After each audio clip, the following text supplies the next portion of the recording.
শুধু আমার নয় রে বাবা, বেজার হইবেন না। উনার প্রত্যেকটা ভক্তবৃন্দকে মন থেকে ভালোবাসতেন।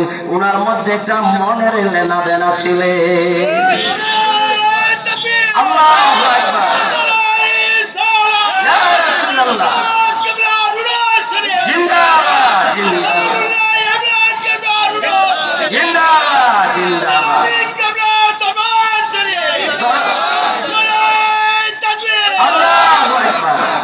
বাবার আমার শাহ হাসানুল্লাহ ইমরান পীর কেবলা উনি টিকিল মুসুরি কলার দরবার শরীফের গদ্দি নিশিনের মালিক, খেলাফতের মালিক।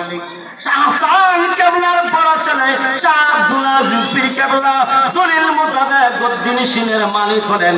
শাহ আব্দুল আজিজ পীর কেবলার বড় ছেলে শাহ মুর্শিদ পীর কেবলা গদ্দির মালিক হলেন।